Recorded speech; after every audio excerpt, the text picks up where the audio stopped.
Mapapanood na ang mga pelikulang tampok sa Cinemalaya 2013 bukod sa mga temang pupukaw sa imahinasyon at pangunawa ng mga manunood. Kaabang-abang din daw ang pagganap ng ilang mga batikang artista. Live mula sa Cultural Center of the Philippines, may report si Joseph Morong. Joseph?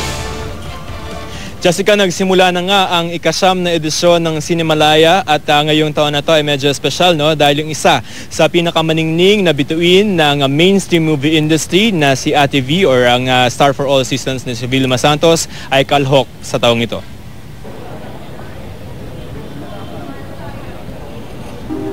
Gising na muli ang kaluluwa ng pelikulang Pilipino. Nagbukas ngayon ang ika-9 na edisyon ng Cinemalaya sa Cultural Center of the Philippines o CCP. At ayon sa chairman nito, ang batikang direktor na si Loris Guillen, asahan na raw ang mga temang matatapang. These are ideas, these are stories that deserve to be told. Ilan sa mga pelikulang daring ay ang porno ng direktor ng series ng Bayan Ko na si Adolf Alex Jr. Sa 5 taon na raw niyang pagsali sa Cinemalaya, ito na raw ang pinakamatindi. Ito na yung pinaka-daring na nagawa ko so far because intrinsically dahil tungkol siya sa pornography, hindi maiwasan na matouch yung subject matter. Wala nga raw lugar para sa mga duwag sa Cinemalaya. Ang direktor na si Alvin Yapan, ang direktor din ng bagong series sa GMA News TV na Teacher, may lahok na pelikulang debosyon na tungkol sa debosyon sa Our Lady of Peña Francia. Nasa native na Rinconada, Bicol ang dialogue sa pelikula. Doon lang tayo nakakagawa ng bago kasi dahil ito ay independent film, hindi pwedeng hindi ka matapang pagdating sa independent film. Ang ilang pelikula sa Cinemalaya halaw sa tunay na buhay tulad ng pelikulang 9 ni Front Row Executive Producer Joseph Laban na tungkol sa pinakabatang nanganak sa buong Pilipinas. Yung inspiration, palibas siguro dahil yung day job ko nga paggawa ng mga documentary. So parang nagiging ganun yung tema, nagiging ganun yung mga kwento. Ang batikang direktor na si Gil Portes nagbabalik sa paggawa ng pelikula sa pamamagitan ng Liars. Kwento ng Philippine team noon na nanalo sa 1992 Little League Baseball sa Pennsylvania pero binawi ang corona matapos mapatunayan ng sinungalingang Philippine team. It was devastated for the players. I heard sa research namin, eventually one of the players took his life. Pero ang kakaiba sa Cinemalaya ngayon ang paglahok ng isa sa pinakamalaking bituin ng mainstream movie industry, ang star for all seasons, Vilma Santos, na tampok sa pelikulang Extra. Balang araw, tagaan nyo sa bato.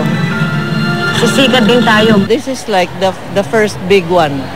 A lot of the good materials for actors are in the films that get to be done in the independent films. Bukod kay Vilma, nasa Cinemalaya din ang pelikulang tampok ang artistang si Eugene Domingo na Instant Mommy.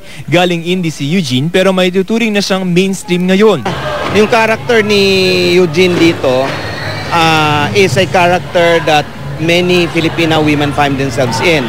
They parang serve as lover, as mother, as older sister, as an employee.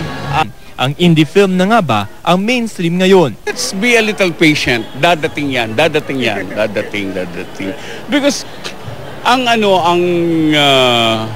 nagpe-patronize ng Cinemalaya and other indie films are the young people. And this is the future of the country. Ang indie film na nga marahil ang nagbibitbit ng tanglaw sa malamlam na industriya ng pelikulang Pilipino. Sa datos ng Film Academy of the Philippines, bumaba ang bilang ng ginagawang pelikula sa bansa mula sa lampas na 1,000 pelikula noong 1960s, lumampas na lamang ito ng 700 sa pagitan ng taon 2000 hanggang 2009.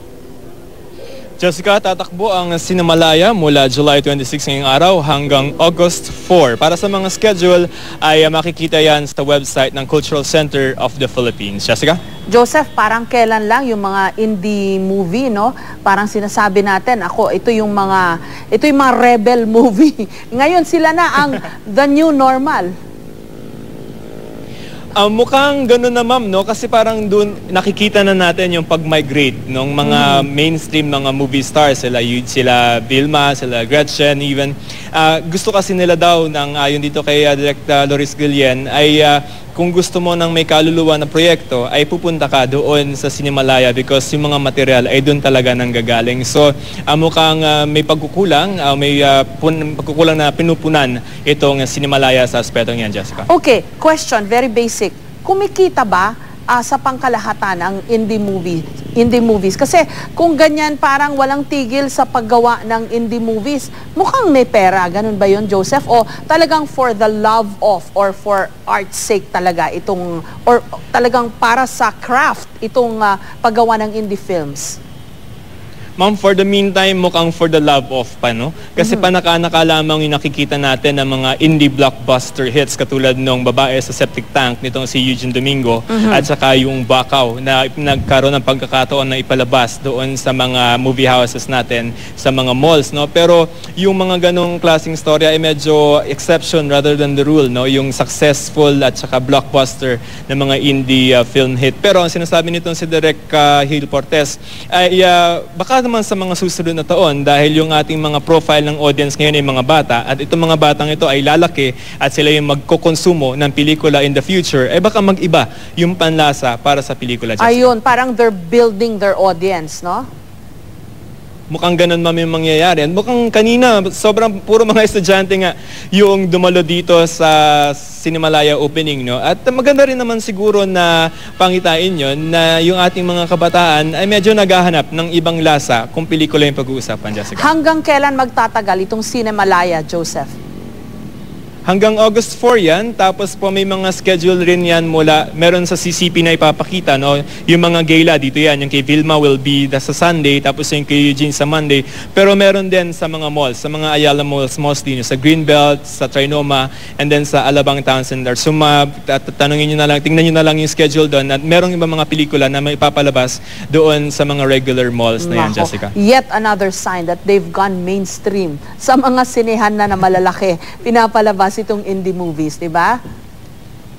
Yun naman dapat siguro ang goal, no? Na parang kahit medyo mapangahas or kaya medyo na matapang yung tema, yung gusto mo talaga bilang artist siguro ay to talk, no? To a wider audience. So, kung meron kang boses na gusto mong ipalabas, baka mas gusto nila na mas marami nakakarinig nun. Okay, Jessica. congratulations sa mga nasa likod ng proyektong ito. Maraming salamat, Joseph Morong.